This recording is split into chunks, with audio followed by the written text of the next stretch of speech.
passing game, I mean, the interceptions, did it kind of go both ways between quarterback and receiver mistakes made on both ends? How would you kind of describe the interception? Yeah, a little bit manic. I think there's a couple times where the progressions, and we're speaking specifically, I assume, to last week independently. Yeah. Yeah, a couple things, obviously. A couple receiver mistakes that were critical errors.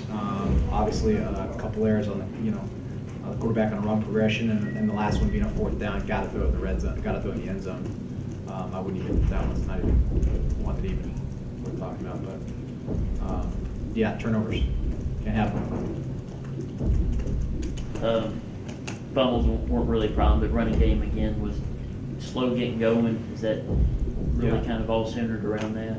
Yeah, trying to find our way in the run game is absolutely part of what we need to do. We'll continue to find ways. I think there's showed some promise in some things we did, and some guys, and some pictures that we can put on tape and had a chance to look at yesterday and build off. Tyron Holmes continuing at 12 receptions first week, 8 this week. Is he still impressing y'all each week? Is he improving? How would you describe Tyron right now? Yeah, I think he's continuing to do good things like a lot of our guys. Just a chance to get another game, another practice, another rep. I mean, I think Dominique had one catch. I think outside of that, you got the rest of the guys on some of their second career starts.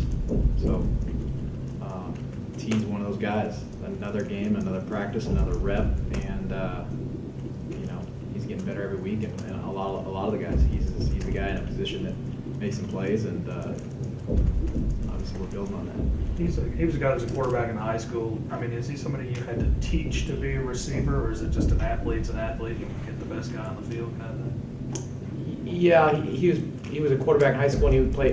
As you can tell, what he did as a quarterback, he was pretty athletic. His skill set didn't just have the capacity in high school just to be a quarterback like many. He was everything, and we could see that, and that's what we recruited him as, and he had to believe in us in that. So far, it's coming true. Allen's targeting Ricky and Tyron alike. Are other guys getting open? As he just got that chemistry with those two guys? Is there maybe, how would you describe the play of the other receivers? The other receivers doing a good job. I think it's, the concepts are built so that there's primary, secondary, complement players, and all those things factor in, let alone what the defense gives you. We're seeing, we don't know yet how teams are treating us after 2 weeks. You're finding out a little bit more, and we haven't seen enough yet. We've seen obviously 2 varying levels of competition. So, and they don't have anything on us. So we're figuring out what people are doing against us. But those guys, I think, have just happened to be in the position to make the plays. And they've been primary guys in some of the schemes we've had set up. And, he's done a good job getting the ball.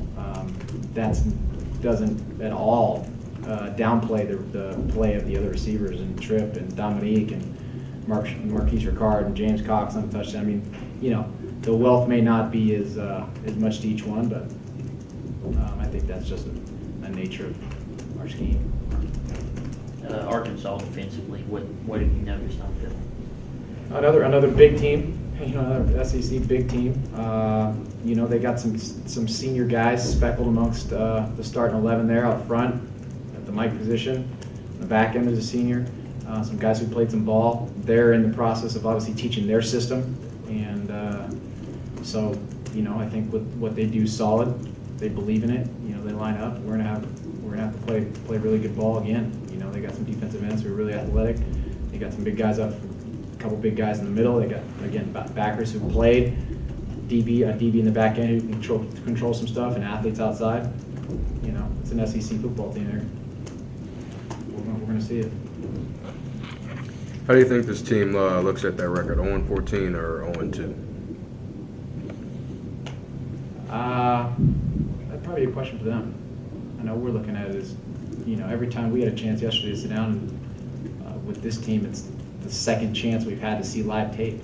This is you guys doing it live in front of people, and there's some mental errors and some stuff out there and some physical errors and things that we can do better as coaches. We're finding out about the guys.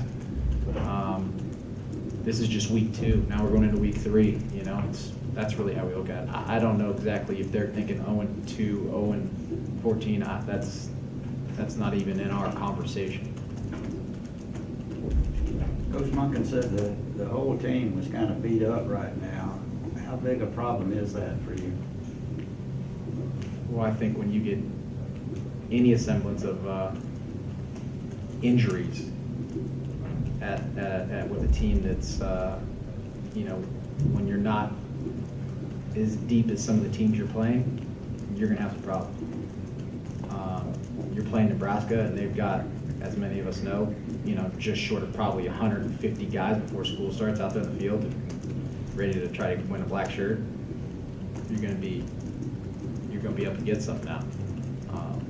Injuries at this level, I mean, this level is one thing, the NFL's the next thing with the small rosters they have, but at this level in an early stage of a program, you can't afford big injuries. You can't afford injuries on your starters or second string guys. I mean, it happens fast, and we got to make sure we're trying to hold up and get us to where we need to be, and those things are tough. They're tough to deal with, real tough, especially when they're guys that are, you guys have been in key roles. Excuse me. I guess when you take away that safety from the first game, I think it's 13 points. The first 2 games the offense has put up. Do you guys look to try and score more to obviously keep up with Arkansas? They've put up 30 plus the last 2 games. The score will take care of itself. I don't pay any attention to the amount of points. That's not the score will take care of itself when we do things that win. You spot Nebraska 17. I mean, it goes either. It's not about points. Points win you the game. When the clock strikes 0, who's got the most points wins. I get it, but we're not about points. We never have been. We're not about yards either, because we'll win 2-0, and you have 400 yards of offense in the first game and you don't win. It doesn't mean anything. It means nothing. You score 50 points and lose 55-60. It don't mean anything. It's turning the ball over. It's being productive on first and second down. It's understanding efficiency on third down. It's being red zone efficient and not being 0 for 2 and no touchdown. Those are what wins games. That's what wins. That's all we talk about. Points are insignificant.